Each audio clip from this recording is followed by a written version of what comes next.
दोस्तों, स्वागत है आपका हमारे चैनल आर.के. वर्मा में मुल्ला नसरुद्दीन की बहुत मजेदार कहानी।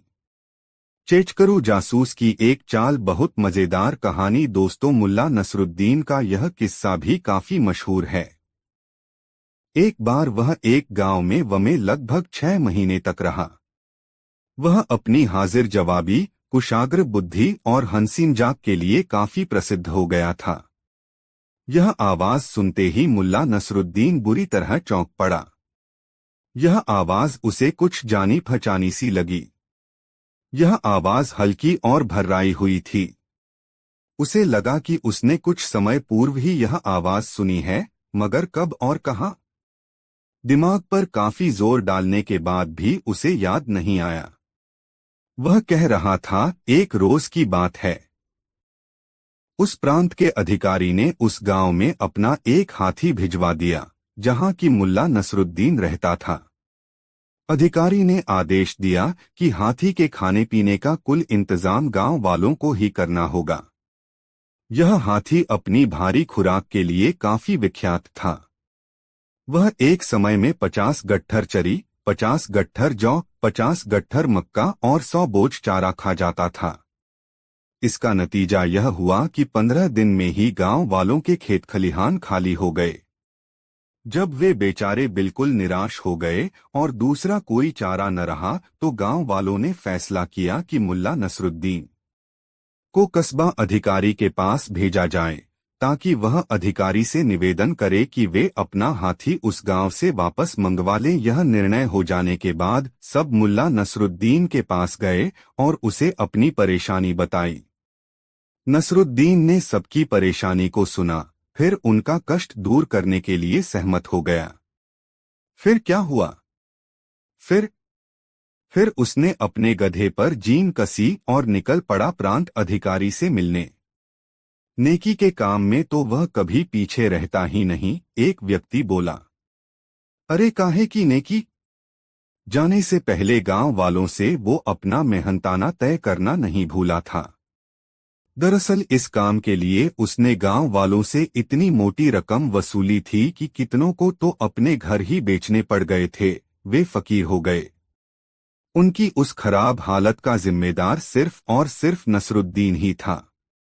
मुल्ला नसरुद्दीन का चेहरा क्रोध से तमतमा उठा और उसने लेटे-लेटे ही एक लंबी हुंकार भरी। हूं।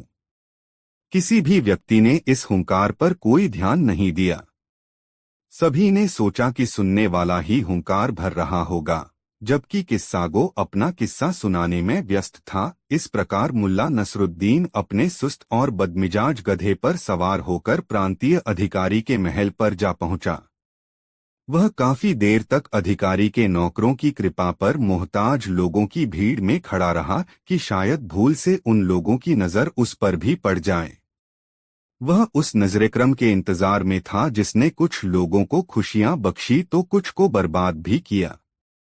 जैसे ही अचानक वहां आए अधिकारी की नजर मुल्ला नसरुद्दीन पर पड़ी तो उसकी शानदार सूरत देखकर नसरुद्दीन इतना भयभीत तथा आश्चर्यचकित हो गया कि उसकी टांगें सियार की पूंछ की तरह कांपने लगीं और उसके जिस्म में खून का दौरा धीमा पड़ गया। वह पसीने से लथपथ हो गया और उसका चेहरा तो खड़िया से भी अधिक सफेद दिखाई देने लगा था। मुल्ला नसरुद्दीन के मुंह से फिर हूं की आवाज निकली।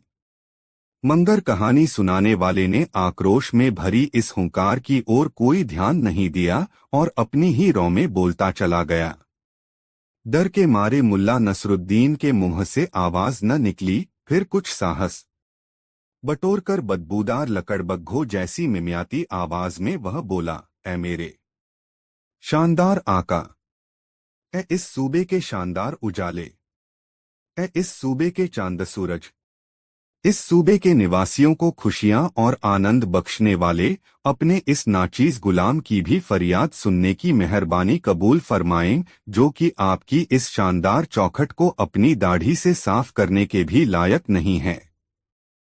ऐ दयालुओं के दयालु, आपने अपना एक हाथी हमारे गांव में भेजकर हम पर बड़ी मेहरबानी की है। यह हमारी खुशनसीबी है कि हमें उसकी सेवा करने प्रांतीय अधिकारी खुश हो गया और उसने मुल्ला नसरुद्दीन को अपनी बात कहने की इजाजत बख्श दी। का मौका मिल रहा है, मुल्ला नसरुद्दीन की हिम्मत नहीं हो पा रही थी कि वह उससे असली और मुद्दे की बात कह सके, इसलिए इधर उधर की हाँकते हुए वह बोला, हालांकि हाथी की सेवा में हमारी तरफ से कोई कमी नहीं उठाई जा रही, मगर फिर भी हमें एक बात की चिंता खाई जा रही है। चिंता? प्रांतीय अधिकारी की भवें तन गईं। वह गुर्राया, कैसी चिंता? मुल्ला नसरुद्दीन उसके सामने ठीक वैसे ही झुका जैसे ईख के खेत में खड़ा इकलौता गन्ना आंधी में झुक जाता है। बोलता क्यों नहीं? किस बात की चिंता खाई जा रही है? मुल्ला नसरुद्दीन ने भयभीत होकर कांपते हुए कहा, हुजूर, हालांकि हाथी की सेवा में हम जी जान से जुटे रहते हैं, लेकिन फिर भी मुझे लगता है कि वह हमारे साथ रहकर खुश नहीं है। उसे खाया पिया नहीं लगता, वह बड़ा उदास सा रहता है। लगता है या तो उसे आपकी याद सताती है या एकांत में रहना ही उसे पसंद नहीं। सरकारे आली, पूरा गांव उसकी उदासी को लेकर परेशान है। गांव वालों ने मुझे आपके पास इस निवेदन के लिए भेजा है कि या तो उसकी उदासी दूर करने के लिए आप किसी हथिनी की व्यवस्था करें या उसे वापस उसके परिवार या झुंड में पहुंचा दें, क्योंकि हम सब यूं खामोश रहकर उसकी उदासी नहीं देख सकते। इस निवेदन को सुनकर प्रांत का अधिकारी बहुत खुश हुआ। उसने तुरंत गांव में एक हथिनी भिजवाने का आदेश जारी कर दिया और अपनी खुशी जाहिर करने के लिए मुल्ला नसरुद्दीन को अपना जूता चूमने की इजाजत दे दी। मुल्ला नसरुद्दीन ने इस काम को इतनी लगन से अंजाम दिया कि अधिकारी के जूते की रंगत ही उड़ गई। मुल्ला नसरुद्दीन के होंठ काले पड़ गए और इससे पहले कि किस्सा सुनाने वाला आगे कुछ और कह पाता कि मुल्ला नसरुद्दीन जोर जोर से चीखा, तू झूठ बोल रहा है, अबे गंदे और मरियल कुत्ते! यह तेरी जुबान, तेरे होंठ और तेरा पेट है जो बड़े लोगों के जूते चाट चाट कर काले पड़ चुके हैं। मुल्ला नसरुद्दीन आज तक कभी किसी बड़े आदमी के आगे नहीं झुका। तू एक नेक दिल इंसान को क्यों मुफ्त में बदनाम कर रहा है? नेक व्यापारियों, तुम इस पाजी की बात न सुनकर इसे मारपीट कर यहाँ से भगा दो। वह बदनाम करने वाले उस व्यक्ति से निपटने के लिए उठकर उसकी ओर झपटा ही था कि ठिठक कर रुक गया। उसके सामने चेचक के दागों वाला वही व्यक्ति था जिसकी काइयां आंखें काफी पीली थीं। यह वही नौकर था जन्नत पर पुल की बाड़ बनाने को लेकर मुल्ला नसरुद्दीन की जिससे पहले ही झड़प हो चुकी थी और जो उसकी थैली से 150 तंके अपने मालिक की सलामती की नमाज अदा करने के लिए ले गया था। उसे देखते ही मुल्ला नसरुद्दीन चिल्लाया, अबे अमीर के खुफिया जासूस, मैं तुझे अच्छी तरह पहचानता हूँ, मेरी नजरें तुझे पहचानने में धोखा नहीं खा सकती। बता, लोगों की जासूसी करने का तुझे क्या मिलता है? जिन निर्दोष और मासूमों को तू फांसी दिलवाता है, उसके एवज में कितनी रकम हासिल होती है तुझे? चेचक के चेहरे वाला भी उसे देखकर चौंका। अभी तक वह खामोश बैठा मुल्ला नसरुद्दीन को घूर रहा था। फिर अचानक उसने ताली बजाई और जोर से चीखा, सिपाहियों! सिपाहियों! जैसे ही मुल्ला नसरुद्दीन ने सिपाहियों के भागते कदमों की आवाज सुनी, वैसे ही एक भी पल गवाए बिना वह उछला और चेचकरू नौकर को एक ओर धकेलता हुआ बाहर निकल गया। दरअसल चेचकरू जासूस की यह एक चाल थी। वह इसी प्रकार मौका पाकर व्यापारियों के झुंड में शामिल हो जाता था और मुल्ला नसरुद्दीन की टोह लेने के लिए इस प्रकार के मनगढ़ंत किस्से सुनाया करता था ताकि मुल्ला नसरुद्दीन स्वयं या उसका कोई रिश्तेदार जब उसका विरोध करे तो वह उन्हें सिपाहियों से पकड़वा दे और उसके बदले में अमीर से इनामो इकराम हासिल करे। आज काफी दिनों के बाद उसकी मेहनत रंग लाई थी, मगर मुल्ला नसरुद्दीन उसकी पकड़ से बाहर निकल चुका था। थोड़ा आगे बढ़ने पर उसे चौराहे के दूसरी ओर पहरेदारों के कदमों की आवाज सुनाई पड़ी। उसने जिस तरफ से भी निकलना चाहा, सामने सिपाही ही दिखाई दिए। एक पल के लिए मुल्ला नसरुद्दीन को लगा कि आज उसका बच निकलना मुश्किल है। लानत है मुझ पर, आज बुरा फंसा। ए मेरे वफादार गधे, तू कहाँ है? लगता है आज तेरे मेरे बिछुड़ने का समय आ गया है, मुल्ला नसरुद्दीन बड़बड़ाया। मगर तभी एक ऐसी आश्चर्यजनक घटना घटी जिसकी किसी को भी आशा नहीं थी। आज भी बुखारा वाले इस घटना को याद करते हैं। यह एक ऐसी घटना थी जिसे आसानी से नहीं भुलाया जा सकता। इस घटना से बुखारा वासियों को काफी माली नुकसान उठाना पड़ा था। दोस्तों, कहानी कैसी लगी कमेंट करके जरूर बताएं। दो दोस्तों दोपहर तक काम करने के बाद मुल्ला नसरुद्दीन ने वेश बदला और बाजार की ओर निकल गया। वह बुखारा की स्थिति पर भी इस प्रकार नजर रखे हुए था कि सरकारी अफसर या मुल्ला मौलवी किस प्रकार जनता को बेवकूफ बना रहे या ठग रहे हैं। इस समय वह नकली दाढ़ी मूछ व बदखशा साफे में था। उसे उम्मीद थी कि इस भेष में उसे कोई जासूस भी नहीं पहचान पाएगा। बाजार में घूमते हुए मुल्ला नसरुद्दीन ने गुलजान के लिए मूंगे का एक हार खरीदा जिसका रंग गुलजान के सुर्ख गुलाबी होठों जैसा था। बाजार से घर की ओर लौटते समय अचानक एक स्थान पर आकर मुल्ला नसरुद्दीन को रुक जाना पड़ा।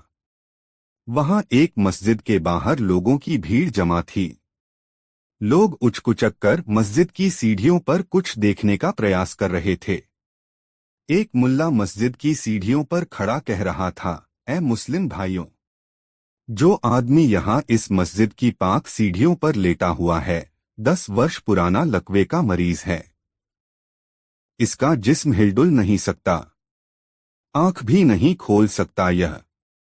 इसके रिश्तेदार हर तरफ से निराश होकर यहाँ आए हैं ताकि आज से 7 दिन बाद लासानी वहाउद्दीन पाक वली के उर्स में इसे कब्र की सीढ़ियों पर लिटा दिया जाए।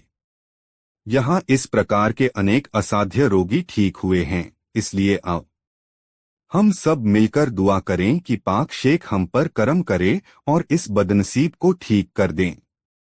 मुल्ला नसरुद्दीन उसके चेहरे की मक्कारी को साफ साफ पढ़ रहा था।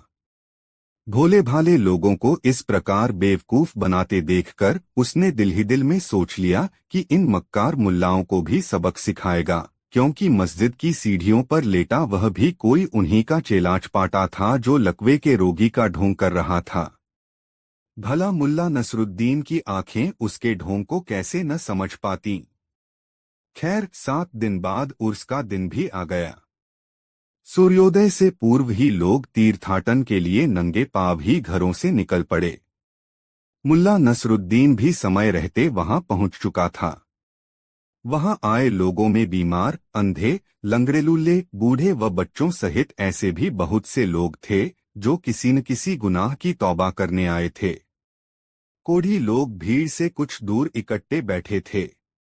उनकी आशा भरी नजरें मजार के सफेद गुम्मत को घूर रही थीं। इबादत शुरू होने में काफी देर थी क्योंकि अमीर अभी तक नहीं आए थे। धूप काफी तेज होती जा रही थी, मगर बड़े बड़े करिश्मे देखने के तमन्नाई वहीं जमे हुए थे। तभी अचानक भीड़ में शोर उठा, अमीर अमीर। भीड़ के दूसरे छोर पर सिपाही लाठियां फटकार फटकार कर अमीर के लिए रास्ता बना रहे थे। एक व्यक्ति ने कालीन का गट्ठर मार्ग पर डाल दिया। दूसरा उसे जल्दी जल्दी खोलने लगा, जिस पर अमीर चलकर आने लगे। अमीर मजार के पास मिट्टी के एक ढेर के पास जाकर रुक गए, जहां सामने ही जानमाज बिछाया गया था। दोनों ओर खड़े यात्रियों ने सहारा देकर अमीर को घुटनों के बल बैठाया।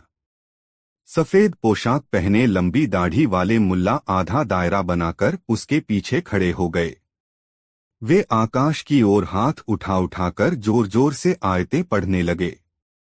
बीच बीच में वे कुछ नसीहतें, उपदेश भी सुना रहे थे।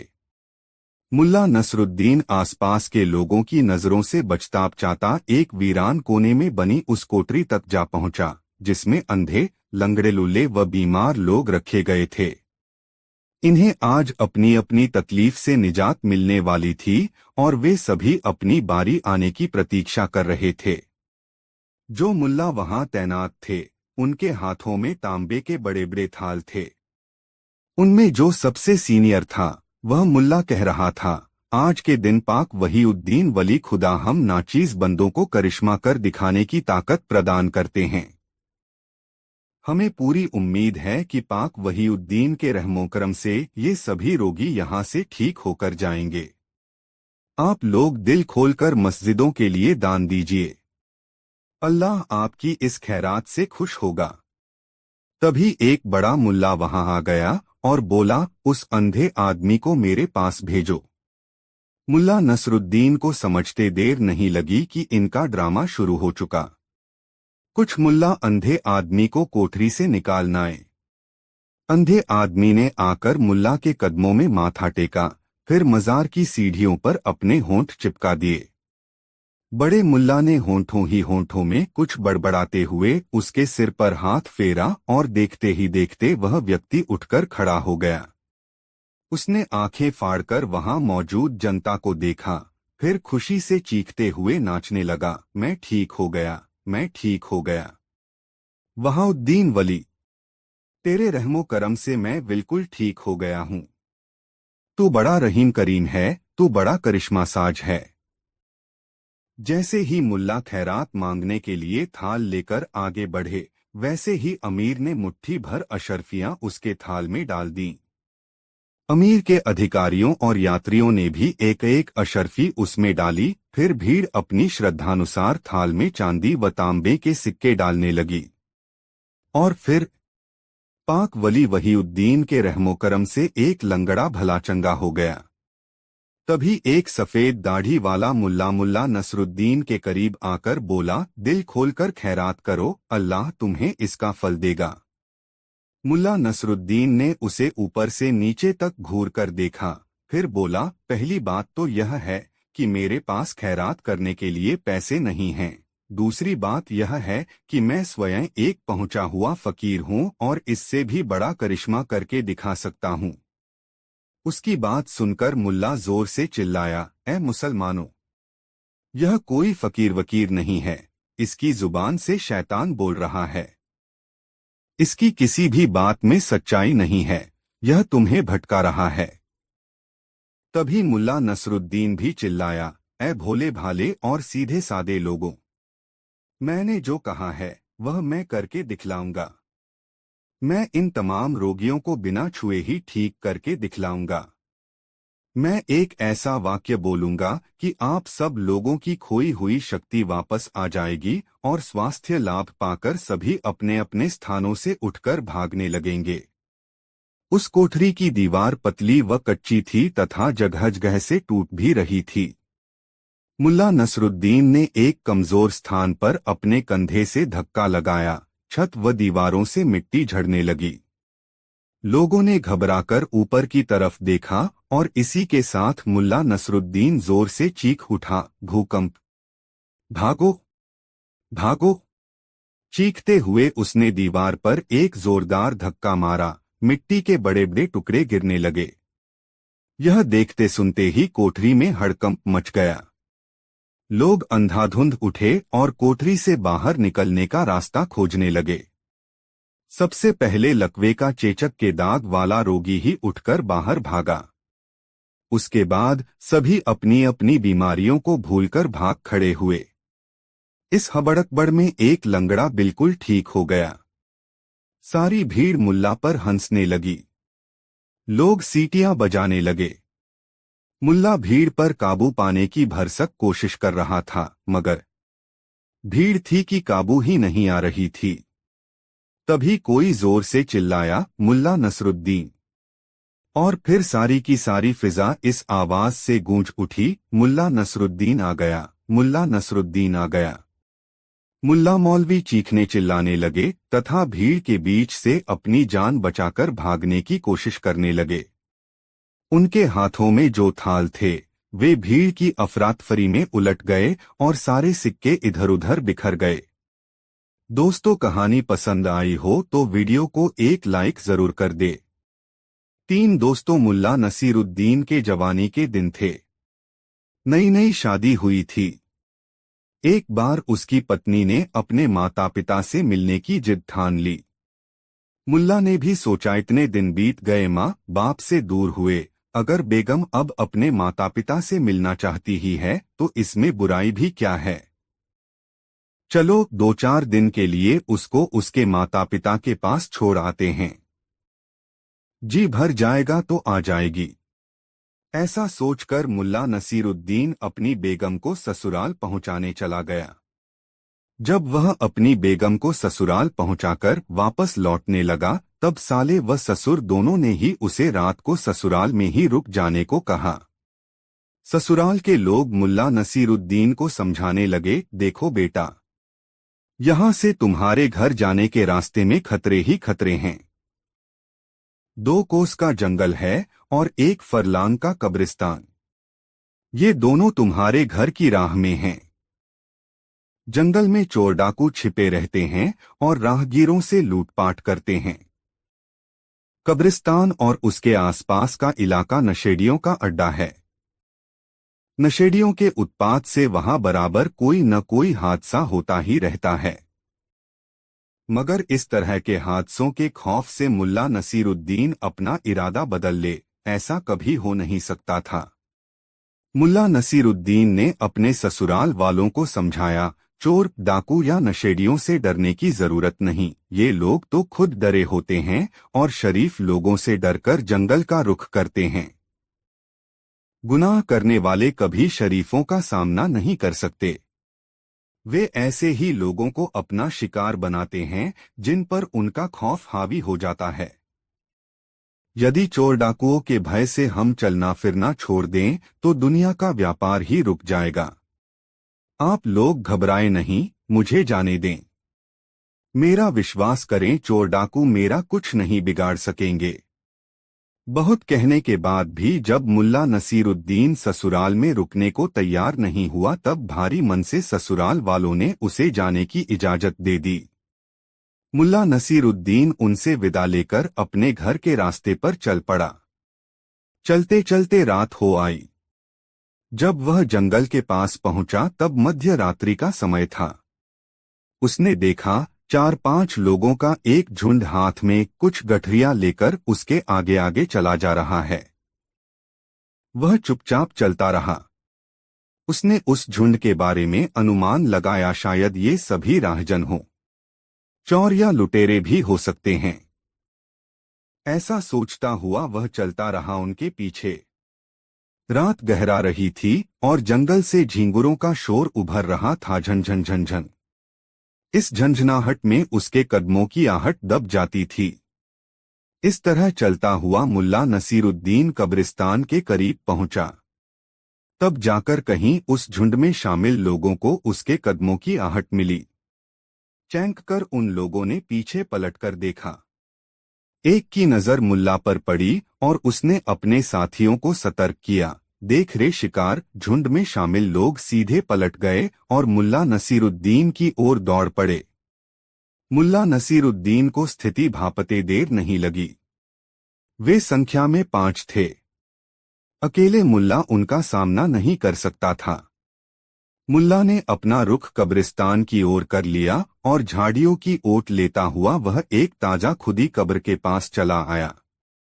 चोरों के आने की आहट नजदीक होती जा रही थी। मुल्ला ने कब्र में छिपने का निर्णय ले लिया और बिना कुछ सोचे वह कब्र में उतरकर मुर्दे की तरह लेट गया। चोर कब्र के पास पहुंच चुके थे। मुल्ला उनके बतियाने की आवाज सुन रहा था। अरे, अभी तो यहीं दिखा था मुझे, एक चोर की आवाज सुनाई पड़ी। यहां तो कोई नहीं है। तुम्हें भ्रम हुआ होगा, दूसरी आवाज सुनाई पड़ी। नहीं, मुझे भ्रम नहीं हुआ। मेरी आंखें धोखा नहीं खाती। तुम लोग मेरा यकीन करो। मुझे तो उसके लिबास से ऐसा लग रहा है कि वह बहुत मालदार शिकार था। खोजो उसे। जाने न पाए पहले वाले चोर की आवाज मुल्ला ने सुनी।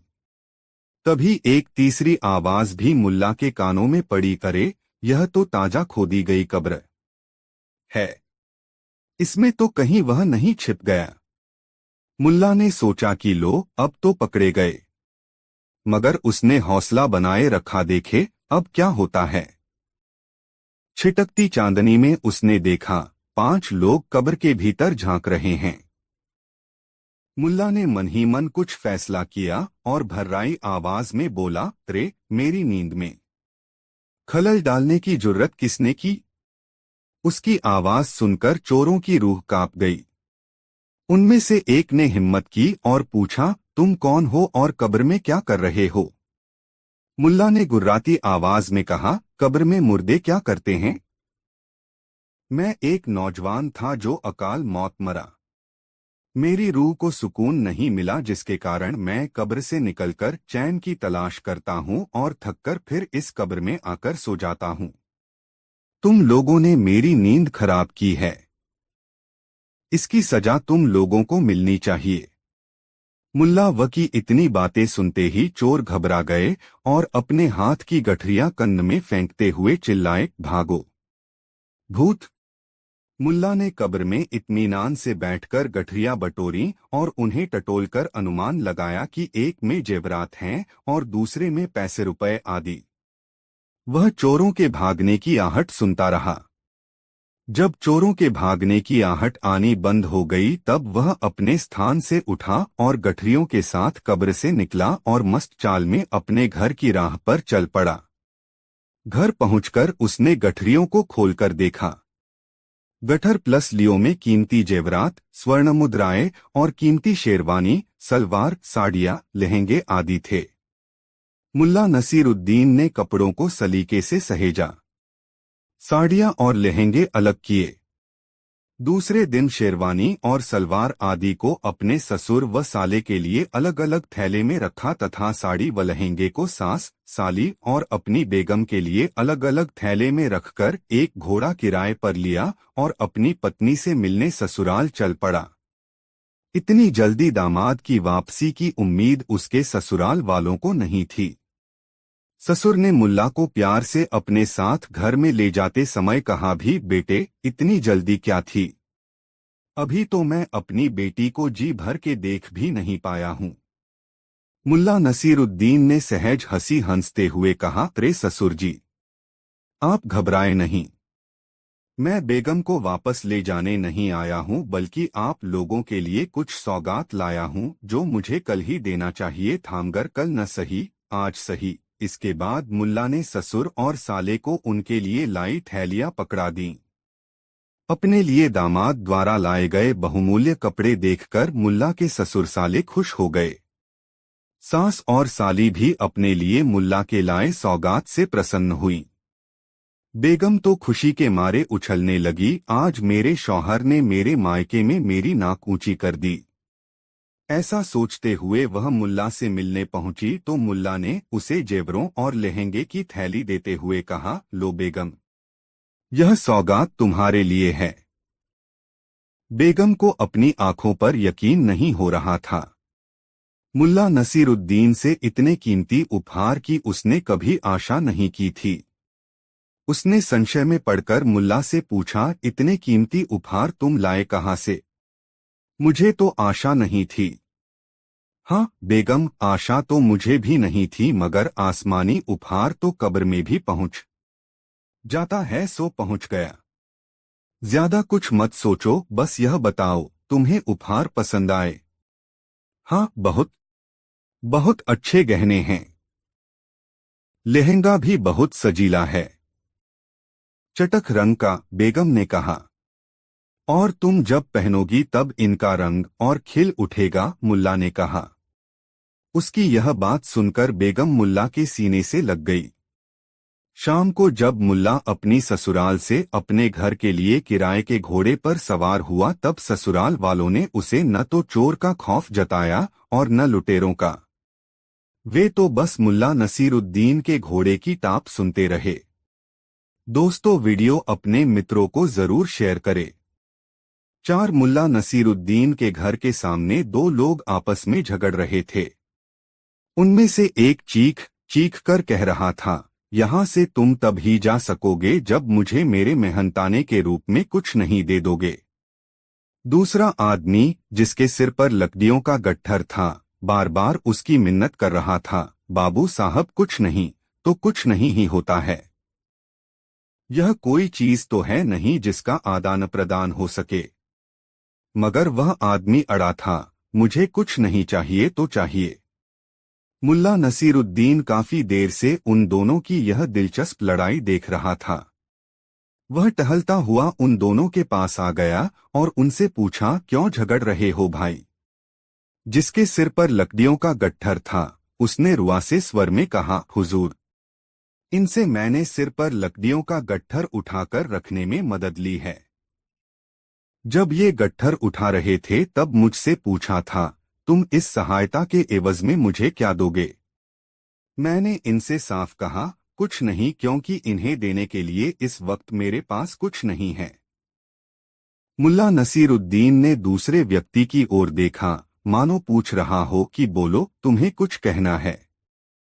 दूसरे व्यक्ति ने मुल्ला नसीरुद्दीन से कहा, हुजूर, मैंने कुछ नहीं पाने के लोभ में इस व्यक्ति का गट्ठर उठाया और यह व्यक्ति बिना कुछ नहीं दिए ही यहाँ से जाना चाहता है। मैं तो बिना कुछ नहीं लिए इसे यहाँ से जाने ही नहीं दूंगा। मुल्ला नसीरुद्दीन की समझ में सारी बात आ गई। उसने कहा, अच्छा, अब झगड़ना बंद करो, मैं इसके बदले में तुम्हें कुछ नहीं देता हूँ। फिर उसने अपने घर के दरवाजे के पास पड़ा एक खाली घड़ा उस कुछ नहीं मांगने वाले व्यक्ति को दिखाया और बोला, जाओ उस घड़े को वहां से उठाकर लाओ। वह व्यक्ति घड़ा उठाकर ले आया। मुल्ला नसीरुद्दीन ने उस व्यक्ति से कहा, देखो उस घड़े में क्या है? उस व्यक्ति ने घड़े में झांक कर कहा, घड़े में कुछ नहीं है। ठीक है, मुल्ला नसीरुद्दीन ने कहा, अब तुम उस घड़े से कुछ नहीं निकाल लो और घड़ा वहीं रखाओ जहां से उसे उठाकर लाए हो। वह व्यक्ति असमंजस की स्थिति में थोड़ी देर तक वहीं खड़ा रहा और फिर घड़ा उठाकर जहां से उठाया था वहीं रखाया और अपनी राह चला गया। मुल्ला नसीरुद्दीन ने गट्ठर लिए खड़े व्यक्ति से कहा, ठीक है भाई, अब तुम भी जाओ, और अपनी दाढ़ी सहलाता हुआ मुल्ला नसीरुद्दीन अपने घर की ओर मुड़ गया। दोस्तों, कहानी कैसी लगी कमेंट में जरूर बताएं। 5 दोस्तों, मुल्ला नसीरुद्दीन ने मदरसे की पढ़ाई पूरी कर ली थी और मिस्त्री का काम सीखने के लिए अपने गांव से प्रतिदिन पैदल ही शहर जाने लगा था। शहर जाने पर उसने शहर की रौनक और रंगीनियां देखीं। बड़े बड़े मकान देखे। साफ सुथरे कपड़ों में आते जाते लोगों को देखकर वह सोचता, जब वह काम सीखकर कुछ कमाने लगेगा तब अपने लिए ऐसे कपड़े बनवाएगा जिसे जो भी देखे तो देखता रह जाए। शाम को जब वह शहर से अपने गांव लौटता तो उसका दिमाग इसी गुंधुन में लगा रहता कि उसके कपड़े कैसे होने चाहिए जिसे लोग देखें तो देखते ही रह जाएं। एक दिन शहर से लौटने में उसे थोड़ी देर हो गई। उस्ताद ने उस दिन उसे शहर घुमाया और अफीम के अड्डे पर भी ले गया। उस दिन उस्ताद को कहीं से पैसे मिले थे। उन पैसों को पाकर वह बहुत खुश था। मुल्ला नसीरुद्दीन शहरी जीवन के बारे में बहुत कम जानता था। उस दिन अपने उस्ताद के साथ उसने बहुत कुछ नया देखा था। उसका उस्ताद अफीमची था। जब वह नसीरुद्दीन को शहर घुमा रहा था तभी उसे अफीम की तलब महसूस हुई। वह नसीरुद्दीन को साथ लेकर अफीम के अड्डे पर पहुंच गया। खुद तो अफीम खाई ही, थोड़ी सी अफीम नसीरुद्दीन को भी चटा दी। अफीम खाने के थोड़ी देर बाद ही नसीरुद्दीन को यह दुनिया हसीन लगने लगी। सब कुछ अच्छा अच्छा सा दिखने लगा। इससे पहले मुल्ला नसीरुद्दीन ने कभी कोई नशा नहीं किया था। अफीम की पिनक में उसे यह दुनिया बहुत बदली हुई सी लग रही थी। उसके उस्ताद पर भी अफीम की धुन की सवार हो गई थी। वह लगातार गाना गाए जा रहा था। खुद अपने मुंह से गाने के साथ चलने वाला संगीत भी बजाता और फिर ऊंचे स्वर में कुछ गाने लगता। आवाज उसके मुंह में फंसती हुई निकलती जिससे यह समझ पाना मुश्किल होता कि वह गा क्या रहा है। किसी तरह मुल्ला नसीरुद्दीन अपने उस्ताद को उसके घर छोड़ आया और फिर अपने गांव की तरफ चल पड़ा। शहर की भीड़भाड़ वाले इलाके में पहुंचकर मुल्ला को उस समय भीड़ कम महसूस हुई। दरअसल रात चढ़ आई थी। बाजार की दुकानें बंद हो चुकी थीं, जिसके कारण सड़कों पर लोग कम थे, लेकिन मुल्ला नसीरुद्दीन चूंकि अफीम की पिनक में था इसलिए उसे समय का एहसास नहीं था। वह यह नहीं समझ पा रहा था कि रात चढ़ आई है, इसलिए दुकानें बंद हो गई हैं। वह चकित और भ्रमित सा शहर के बाजार वाले इलाके से गुजरा।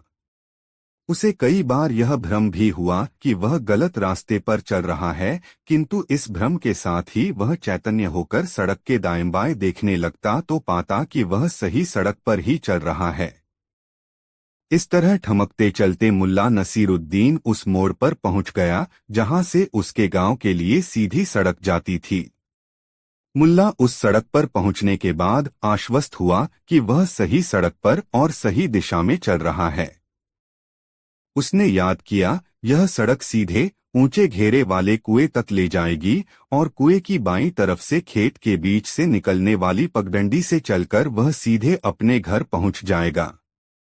यही रास्ता उसे बहुत कम समय में उसके घर पहुंचा देगा। आश्वस्त होते ही मुल्ला नसीरुद्दीन की चाल में फर्क आ गया। अब वह लंबे डग भरता हुआ चल रहा था। वह मन में सोचता, अब 10 कदम के बाद शीशम के वृक्षों की कतार शुरू हो जाएगी। गांव वालों ने श्रमदान करके इस सड़क के दोनों किनारों पर शीशम के पौधे लगाए थे। शीशम का सिलसिला खत्म होते ही फलदार वृक्षों का सिलसिला शुरू हो जाएगा और उसके बाद आ जाएगा ऊंचे घेरे वाला कुआं। इस तरह मन ही मन राह स्मरण करता हुआ मुल्ला नसीरुद्दीन कुएं तक पहुंच गया। पूर्णिमा की रात थी। मध्यरात्रि का समय था। जब मुल्ला नसीरुद्दीन कुएं के पास पहुंचा और वह उस खेत की पगडंडी की ओर जाने ही वाला था जो सीधे उसे अपने घर तक ले जाती, उसके मन में ख्याल आया, चलो जरा झांक लें, कुएं में कितना पानी है। मुल्ला नसीरुद्दीन सीधे घूमा और कुएं की जगत पर चढ़ गया और उसमें झांककर कुएं के पानी का अनुमान लगाने लगा। अभी कुएं में झांकते हुए 2-4 पल ही बीते होंगे कि मुल्ला को कुएं के पानी में चांद की प्रतिच्छाया दिखाई पड़ी। मुल्ला चौंक गया, अरे बाप रे, यह तो गजब हो गया। चांद अपनी जगह से कुएं में उतर गया है। कहते हैं कि सूरज, चांद, सितारे पृथ्वी के इर्द गिर्द एक नियम से बंधे रहते हैं। इस नियम में परिवर्तन से तो सारी सृष्टि का नियम प्रभावित हो जाएगा। फिर अपनी इस पृथ्वी पर भी तो उथल पुथल मच जाएगी। फिर हमारा घर और खेत, इन पर भी तो असर पड़ेगा। नहीं नहीं, किसी भी तरह चांद को कुएं से निकालकर उसे उसके स्थान पर पहुंचाना ही होगा, तब ही रह पाएगी पृथ्वी सुरक्षित। मुल्ला नसीरुद्दीन के सामने उस समय एकमात्र उद्देश्य था, कुएं में डूबे चांद को बाहर निकालना और फिर चांद को रस्सी के फंदे में डालकर आसमान की तरफ उछाल देना ताकि चांद अपने स्थान पर पहुंच जाए। अफीम की पिनक में मुल्ला नसीरुद्दीन देर तक इसी गुंधुन में लगा रहा कि चांद को कुएं से कैसे निकाले। तभी मुल्ला की नजर कुएं की मुंडेर पर रखी रस्सी पर पड़ी। यह रस्सी कुएं से पानी निकालने के लिए बाल्टी बांधने के काम आती थी। रस्सी देखते ही मुल्ला नसीरुद्दीन उछल पड़ा और आसमान की तरफ हाथ फैलाकर कहा, या खुदा, आखिर रस्सी मिल ही गई। अब मेरा काम आसान हो गया है। इसके बाद मुल्ला नसीरुद्दीन ने रस्सी उठाई, पानी में झांककर चांद की गोलाई का अनुमान लगाया और फिर अपने अनुमान के मुताबिक चांद की गोलाई के बराबर रस्सी का फंदा तैयार किया तथा बहुत सतर्कता से रस्सी को कुएं में फेंका। रस्सी को दाएं बाएं घुमाकर मुल्ला ने एक झटका दिया और फिर उसे पानी से खींचने लगा। रस्सी आसानी से पानी से बाहर आ गई। चांद उसमें नहीं फंसा था। खाली रस्सी देखकर मुल्ला को निराशा हुई। उसने रस्सी का फंदा फिर से ठीक किया और फिर करीने से उसे पानी में डाल दिया। उसने फिर रस्सी खींची और इस बार भी उसे निराशा हाथ लगी। मुल्ला ने तीसरी बार रस्सी का फंदा बनाया और चांद को पकड़ने के लिए उसे पानी में डाला। संयोग से इस बार रस्सी का फंदा कुएं में किसी मजबूत चीज में जा फंसा। मुल्ला ने रस्सी खींचने की कोशिश की मगर रस्सी अपनी जगह से टस से मस नहीं हुई। मुल्ला नसीरुद्दीन ने मन ही मन संकल्प लिया कि चाहे जितनी ताकत लगानी पड़े वह लगाएगा और चांद को कुएं से निकालकर ही दम लेगा। मुल्ला थोड़ा सुस्ताता फिर एड़ी चोटी का जोर एक करके रस्सी को खींचता। अंततः मुल्ला ने कुएं के मेहराब पर एक पांव को टिकाया और अपनी पूरी ताकत से रस्सी खींची। बार बार जोर लगाने और ढीला छोड़ने से रस्सी जिस चीज में फंसी थी उससे एक झटके में निकल गई और जोर लगाते ही मुल्ला नसीरुद्दीन चारों खाने चित गिरा। कुएं के मेहराब के चारों तरफ बने पक्के चबूतरे पर मुल्ला नसीरुद्दीन जब गिरा तो उसके सिर का पिछला भाग पक्की सतह से टकरा गया और इस चोट से मुल्ला नसीरुद्दीन की चेतना लुप्त हो गई। थोड़ी देर तक वह चित पड़ा रहा। जब धीरे धीरे उसकी चेतना लौटी और उसने आंखें खोलीं तो सारा आसमान उसकी आंखों के सामने था। जमीन पर चारों खाने चित पड़ा मुल्ला नसीरुद्दीन यह देखकर अपनी पीड़ा भूल गया कि आसमान में चांद सितारों की मजलिस में अपनी पूरी दमक के साथ मौजूद है। उसने मन ही मन खुदा को धन्यवाद दिया कि यह कायनात बर्बाद होते होते बच गई। फिर वह अपनी जगह से उठा और बिना कुएं के पानी में झांके अपने घर जाने वाली पगडंडी पर चल पड़ा।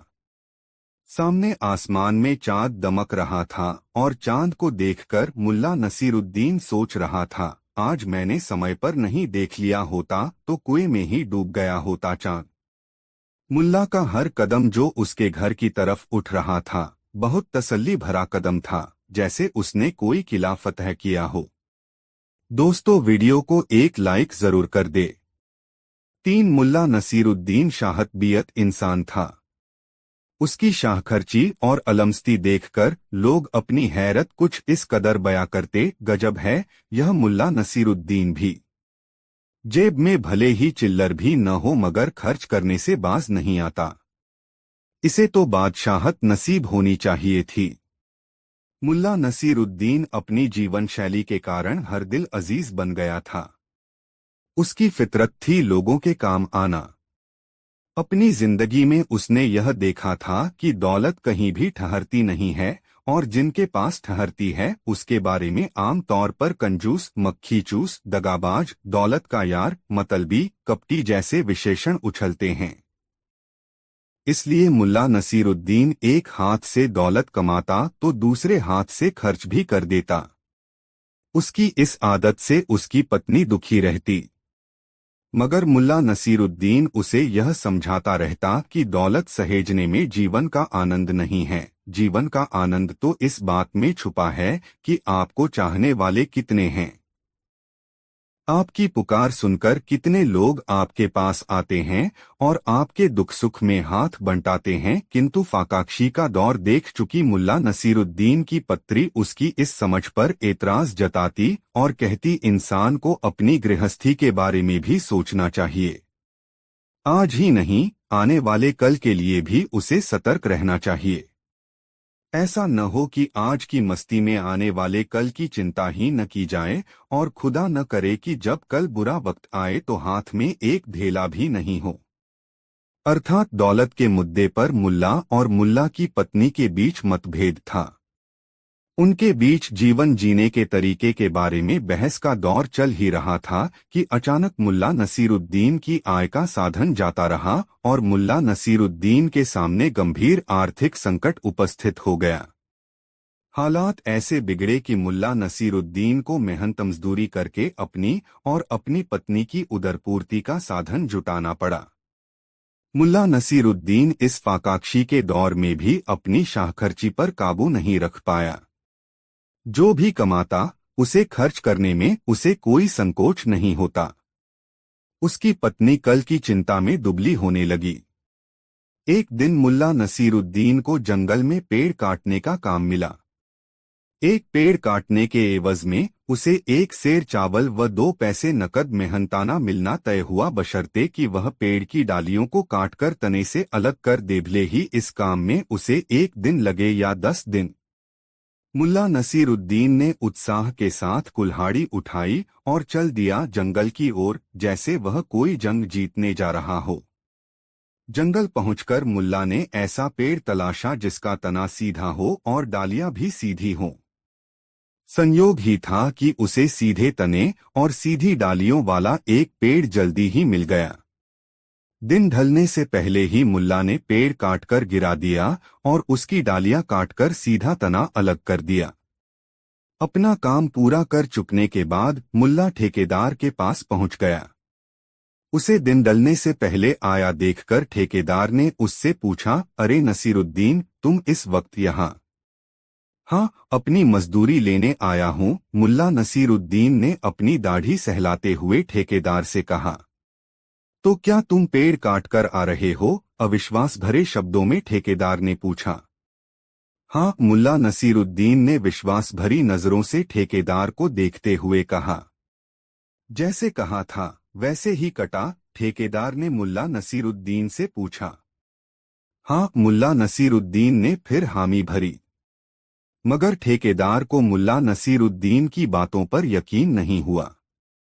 उसने कहा, अच्छा चलो मुझे दिखाओ, तुमने कैसे पेड़ काटा है और डालियां कैसे सजाई हैं। मुल्ला नसीरुद्दीन को भला क्या एतराज होता। उसने ठेकेदार के साथ जंगल का रुख कर लिया। ठेकेदार जब जंगल पहुंचा तो कटा हुआ पेड़ देखकर बहुत खुश हुआ। मुल्ला नसीरुद्दीन ने ठीक वैसे ही पेड़ काटा था जैसा वह चाहता था।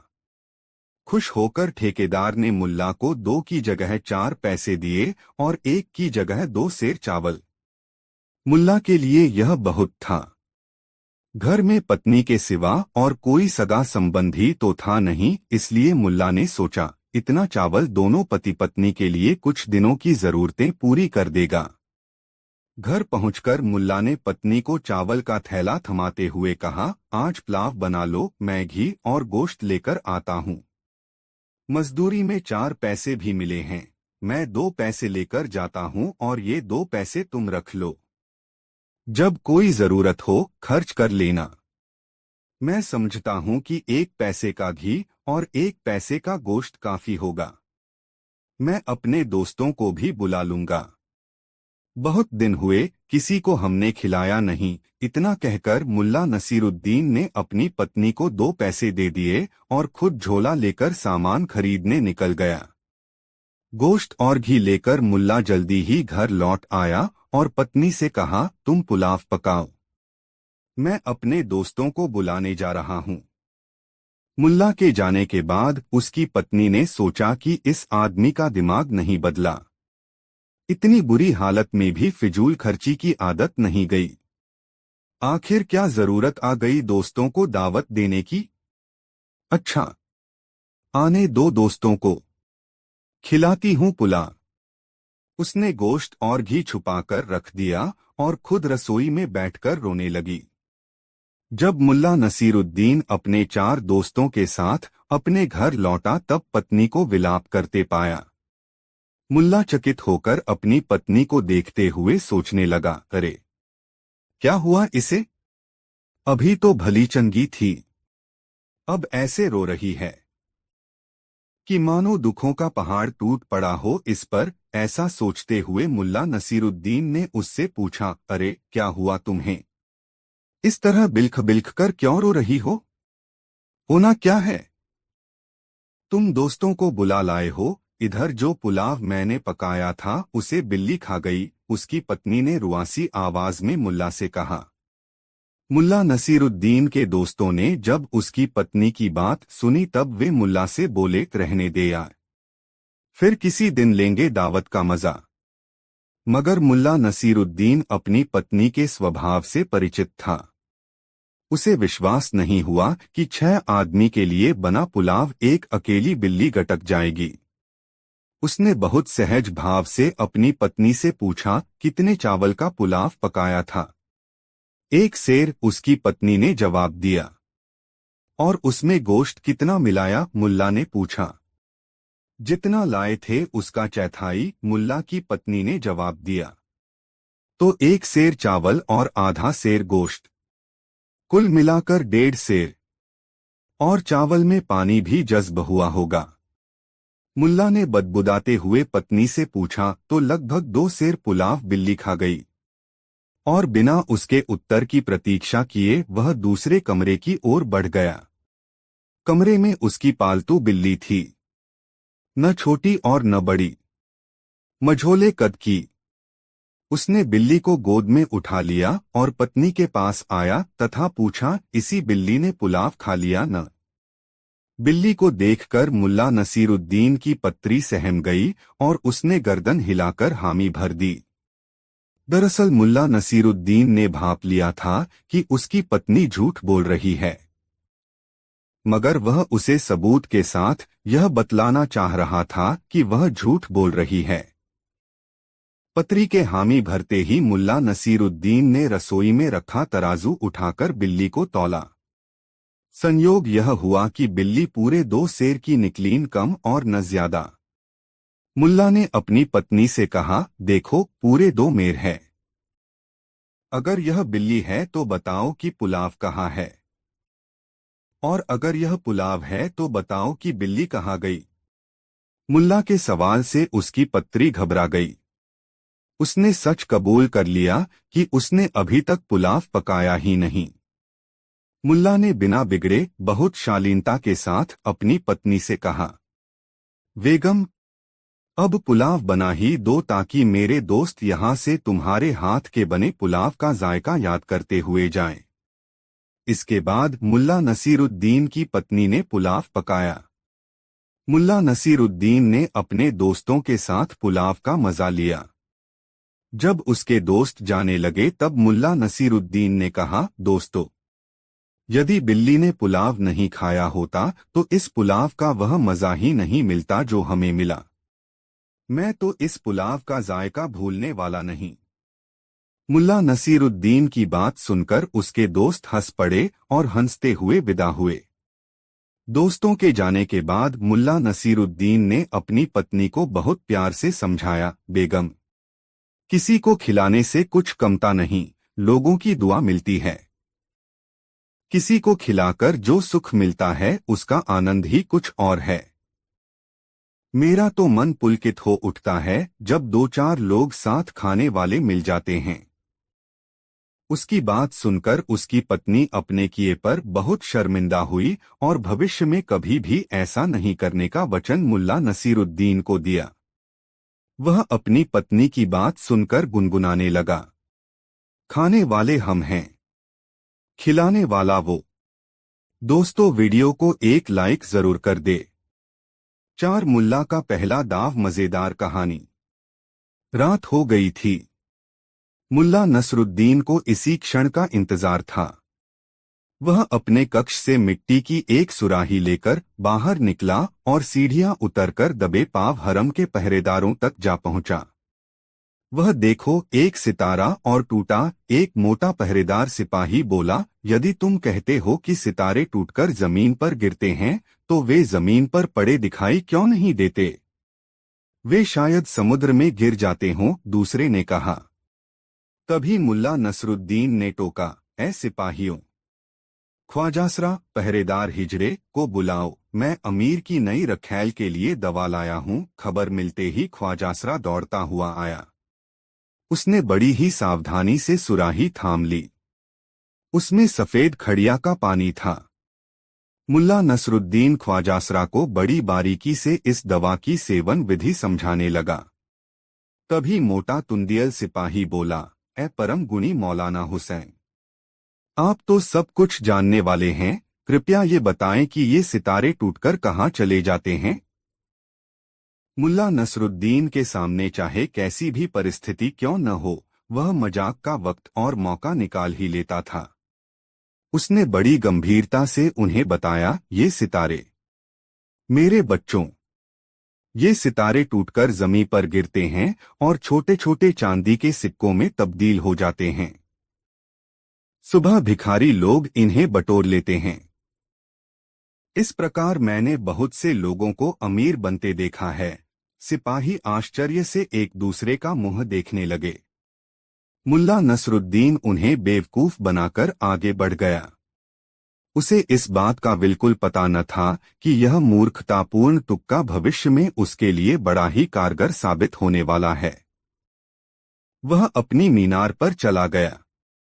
करीब आधी रात को वह अपनी मीनार से फिर नीचे उतरा और दबे पांव अमीर के शयनकक्ष की ओर बढ़ने लगा। उसका विचार था कि पहरेदार अब तक सो गए होंगे, मगर ऐसा नहीं था। कक्ष के करीब जाने पर उसे कुछ फुसफुसाहटें सुनाई दी।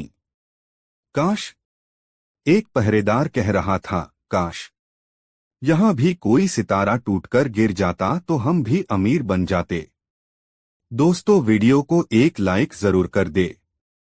भाई, मुझे तो इस बात में कुछ दम नजर नहीं आता। अरे भाई, विश्वास कर, बगदाद के आलिम ने यही कहा था। उनका इल्म बहुत गहरा है, क्या इतनी सी बात के लिए वे गलत कहेंगे? बात तो ठीक है। उनकी बातें सुनकर मुल्ला नसरुद्दीन के दिमाग में तुरंत एक विचार कौंधा। हालांकि पहले उसे उनकी बातें सुनकर बहुत गुस्सा आया था कि बेवकूफ किस अहमकाना बात को लेकर अपनी रात खराब कर रहे हैं, मगर अब उसने आसमान की ओर देखा, तभी एक सितारा टूटा और तेजी से नीचे गिरने लगा। मुल्ला नसरुद्दीन ने तुरंत अपनी जेब से एक सिक्का निकालकर पहरेदारों की ओर उछाल दिया। कुछ सुना तुमने? पहले पहरेदार ने कांपती आवाज में पूछा। हाँ, सुना तो। तभी मुल्ला नसरुद्दीन ने दूसरा सिक्का फेंका। दोनों पहरेदारों ने पलटकर उस ओर देखा, फिर झपटकर उसे कब्जाने के लिए पेट के बल उस पर लेट गया। दूसरा दूसरे सिक्के की ओर लपका। इस मौके का भरपूर फायदा उठाया मुल्ला नसरुद्दीन ने। उसने एक मुट्ठी सिक्के वहां से कुछ आगे की ओर उछाल दिए। वे दोनों उस ओर लपके और मुल्ला नसरुद्दीन लपककर दरवाजे में घुस गया।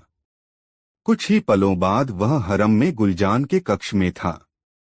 उसे देखते ही गुलजान उससे लिपट गई, मगर यह समय प्यार मोहब्बत का नहीं था। मुल्ला नसरुद्दीन ने कहा, जल्दी करो गुलजान, यह समय प्यार मोहब्बत का नहीं है।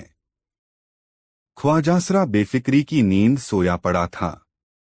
मुल्ला नसरुद्दीन गुलजान को लेकर दरवाजे पर पहुंचा। वे दोनों सिक्के बटोरने के बाद अब आसमान की ओर ताक रहे थे। मुल्ला नसरुद्दीन ने एक मुट्ठी सिक्के अपनी दाहिनी ओर उछाल दिए। खनखनाहट की आवाज होते ही सिपाही उधर लपके और इधर बिना एक पल भी गवाए मुल्ला नसरुद्दीन गुलजान को लेकर अपनी मीनार की ओर लपका। कुछ पलों बाद ही वह सही सलामत मीनार पर स्थित अपने कक्ष में था। उसके कमरे की खिड़की से एक रस्सा महल के पिछवाड़े की ओर लटका था। उसने गुलजान को समझाया कि उसे क्या करना है, मगर इतनी ऊंचाई से गुलजान घबराई। घबराओ मत गुलजान, कुछ नहीं होगा। बड़ी मुश्किल से समझा बुझाकर उसने गुलजान को रस्सी के सहारे उतार दिया। हामफती कामपति गुलजान नीचे उतरने लगी और जब उसके पांव जमीन पर टिक गए तो मुल्ला नसरुद्दीन ने खिड़की पर आधा झुककर फुसफुसाया, जाओ गुलजान, वहीं जाना जहां मैंने तुम्हें बताया है। गुलजान तेजी से एक ओर भाग गई। दोस्तों, वीडियो को एक लाइक जरूर कर दे। 3 प्रतिभाशाली गधा, नई मजेदार कहानी। बाजार में आकर मुल्ला नसरुद्दीन एक ऐसे चायखाने में जा घुसा जो लोगों से खचाखच भरा हुआ था। उसमें रेशमी गद्दे व कालीन बिछे हुए थे। उसने अपने गधे को खूंटे से बाहर नहीं बांधा, बल्कि चायखाने में ही लेकर घुस आया। वहां मौजूद लोग आश्चर्य से उसे देखने लगे। कुछ लोगों ने नाक मुंह भी सिकोड़ा कि कैसा बेहुदा आदमी है जो गधे को ही अंदर ले आया। मुल्ला नसरुद्दीन ने जीन के झोले से वह कुरान शरीफ निकाली जो कुछ दिन पूर्व एक बूढ़े ने उसे दी थी। उसने कुरान शरीफ गधे के आगे रख दी। यह कार्य उसने पूरे आत्मविश्वास और गंभीरता से किया, जैसे वह बड़ा ही स्वाभाविक हो। चायखाने में मौजूद लोग आश्चर्य और उत्सुकता से एक दूसरे का मुंह ताकने लगे। गधा चायखाने में लकड़ी के फर्श पर अपना खुर पटकने लगा। अरे, इतनी जल्दी? मुल्ला नसरुद्दीन कुरान का पन्ना पलटते हुए बोला, तू तो जरूरत से ज्यादा समझदार हो गया है। दिन दूनी रात चौगुनी तरक्की कर रहा है बेटा। यह देखकर चायखाने का तुंदियल मालिक फौरन उठकर उसके पास आया और बोला, सुन ए भले मानुष, क्या तुझे यह जगह गधे के लाने के लायक दिखाई देती है? और तूने यह धार्मिक ग्रंथ खोलकर इसके सामने क्यों रखा है? मेरे दोस्त, मैं इस गधे को धर्म ज्ञान सिखा रहा हूँ, मुल्ला नसरुद्दीन ने बड़े ही आत्मविश्वास से कहा। हमारा कुरान शरीफ का सबक पूरा होने वाला है, अब शीघ्र ही इसे शरीयत धर्म कानून भी पढ़ाया जाएगा। चाय वाले की आंखें फटी और मुंह खुला का खुला रह गया। ऐसा अजूबा उसने जीवन में आज से पहले कभी नहीं देखा था। अन्य लोगों में भी कानाफूसी और भनभनाहट होने लगी। इस अजूबे को देखने और समझने के लिए बहुत से लोग उठकर खड़े हो गए। गधे ने एक बार पुनः खुर पटका। बहुत खूब, बहुत खूब। मुल्ला नसरुद्दीन ने पुनः पन्ना पलटा। मेरे बेटे, थोड़ी सी कसर रह गई है, तू जरूर अरबी मदरसे में उस्ताद बनने के बस थोड़ी काबिल हो जाएगा। फिर वह तमाशबीनों की तरफ पलटा। बस इसके साथ यही कमी है कि यह किताब के पन्ने नहीं पलट सकता। इस काम में इसे किसी न किसी की मदद चाहिए। ऊपर वाले ने इसे बड़ा ही जहीन बनाकर भेजा है। जनाबे आली, इसकी याददाश्त तो कमाल की है। अल्लाह से बड़ी गलती लती हुई जो इसे उंगलियां न बख्शी। देखते ही देखते मुल्ला नसरुद्दीन के चारों ओर अच्छी खासी भीड़ जमा हो गई। अब मुल्ला नसरुद्दीन अपनी असलियत पर आ गया। समय कम था और उसे अभी काफी काम करना था। वह बोला, साहेबान, यह कोई साधारण गधा नहीं बल्कि शाही गधा है। हमारे अमीर का गधा है। एक रोज अमीर ने मुझे अपने पास बुलाकर कहा कि क्या तुम हमारे गधे को दीनियात सिखा सकते हो ताकि यह हमारे जैसा अक्लमंद हो जाए। मैंने गधे का दिमागी मुआयना करके कहा कि ए सम्मानित अमीर, यह गधा उतना ही तेज दिमाग और प्रतिभाशाली है जितने कि आपके अन्य दरबारिया आ। मैं इसे धर्मज्ञान दीनियात सिखाने का बीड़ा उठाता हूँ और दावे से कह सकता हूँ कि यह उतना ही विद्वान हो जाएगा जितने कि आप खुद हैं, और हो सकता है कि यह आपसे भी आगे निकल जाए, मगर इसके लिए 20 साल का लंबा समय लग जाएगा। बस यह सुनते ही अमीर ने शाही खजाने से मुझे 5000 सोने के तंके दिलवाए और कहा कि इसे ले जाओ और पढ़ाओ। यदि 20 साल में तुम इसे दीनियात नहीं सिखा पाए तो तुम्हें सजाए मौत मिलेगी। चाय वाला बोला, तो तुम अपने सिर को अलविदा कह दो। भला किसी ने गधों को भी कहीं कुरान व दीनियात पढ़ते देखा है? अरे भाई, बुखारा में ऐसे बहुत से गधे हैं। मुझे सोने के 5000 लंके चाहिए तथा ऐसे समझदार गधे रोजाना तो मिला नहीं करते। तुम मेरा सिर कलम होने की फिक्र न करो मित्र, क्योंकि 20 वर्ष में हम में से एक नेक तो खुदा को प्यारा हो ही जाएगा, या तो मैं या अमीर या ये गधा। तब तक यह ज्ञात करने में काफी देर हो जाएगी कि धर्मज्ञान का सर्वोत्तम ज्ञाता कौन है। यह जवाब सुनकर पूरा चायखाना ठहाकों से गूंज उठा। चाय वाला तो अपने रेशमी गद्दे पर लोटपोट ही हो गया। हाँ हाँ हाँ, सबसे बड़ा धर्म ज्ञाता, अरे भाई। अचानक उसे न जाने क्या ख्याल आया कि वह एकाएक ही खामोश होकर मुल्ला नसरुद्दीन को घूरने लगा। फिर बोला, तुम कौन हो? कहाँ से आए हो? ए धर्म ज्ञान सिखाने वाले, कहीं तुम मुल्ला नसरुद्दीन तो नहीं हो? दुकान में सन्नाटा छा गया। सभी की सवालिया नजरें मुल्ला नसरुद्दीन के चेहरे पर स्थिर हो गईं। मुल्ला नसरुद्दीन कुछ पलों तक मुस्कराता हुआ सबके चेहरे देखता रहा, फिर बोला, साहब तुम्हारा अनुमान बिल्कुल ठीक है दोस्त। मैं मुल्ला नसरुद्दीन ही हूँ। बुखारा शरीफ के नागरिकों, मेरा सलाम कबूल कीजिए। यह सुनते ही वहां खलबली मच गई। मुल्ला नसरुद्दीन, मुल्ला नसरुद्दीन।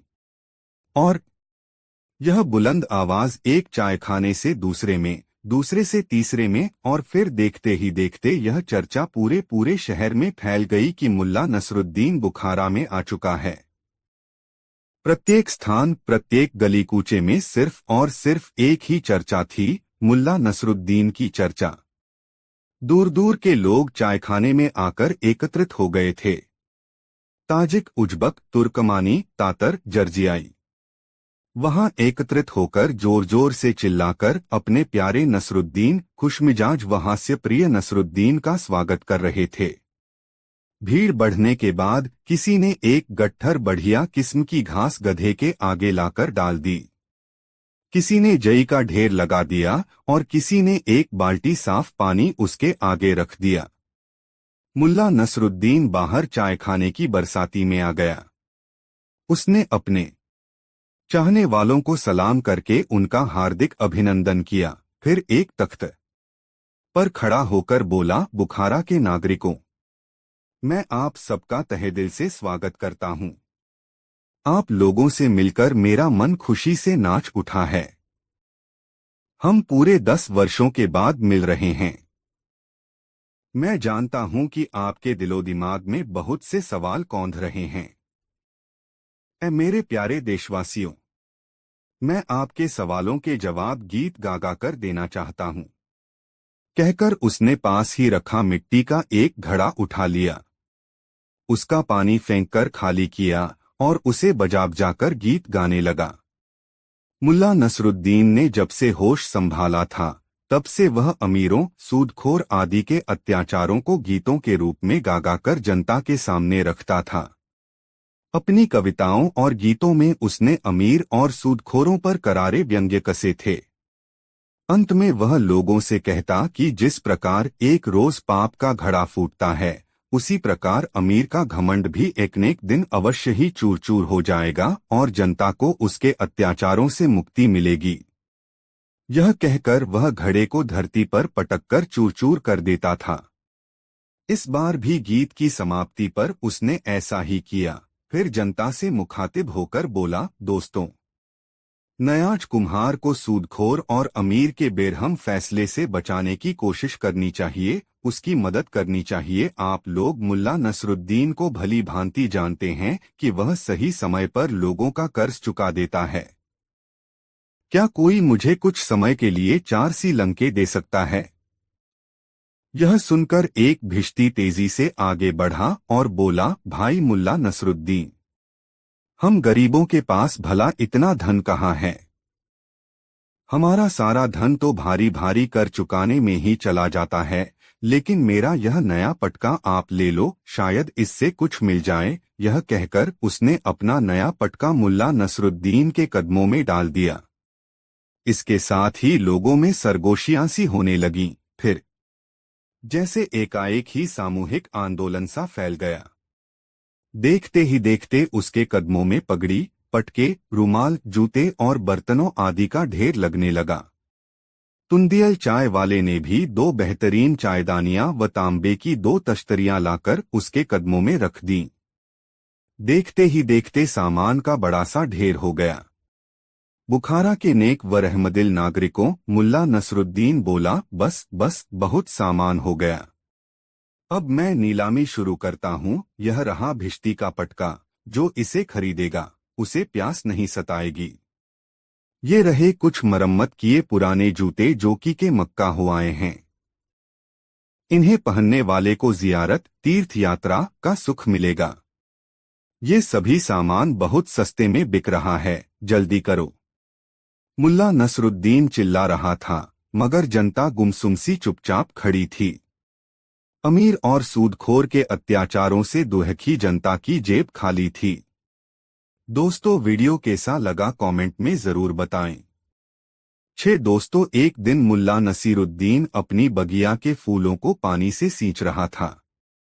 उसी समय उसके पास एक आदमी आया और कहने लगा, मुल्ला जी, मैं आपके गुणों से बहुत प्रभावित हूँ। मेरी ख्वाहिश है कि मुझ में भी आपके जैसे गुण हों। मुझे आप अपना शिष्य बनाकर ऐसे गुर सिखा दें जिससे मेरा जीवन सफल हो जाए। लेकिन मुल्ला जी, आपको मेरा गुरु बनने से पहले मेरे एक प्रश्न का जवाब देना होगा। हाँ हाँ, पूछो, मुल्ला नसीरुद्दीन ने उस आदमी में रुचि लेते हुए कहा। उसे वह आदमी काफी दिलचस्प लगा। उस आदमी ने पूछा, सूरज निकलने के बाद सुबह से शाम तक लोग बाएं दाएं, आगे पीछे, ऊपर नीचे भागते हुए दिखते हैं। ऐसा क्यों नहीं होता कि दुनिया के तमाम लोग एक ही दिशा में चलें? यदि ऐसा होता तो कितना अच्छा होता। मुल्ला नसीरुद्दीन ने जब उस आदमी की बात सुनी तो उसे उसके साथ मस्खरी करने की सूझी।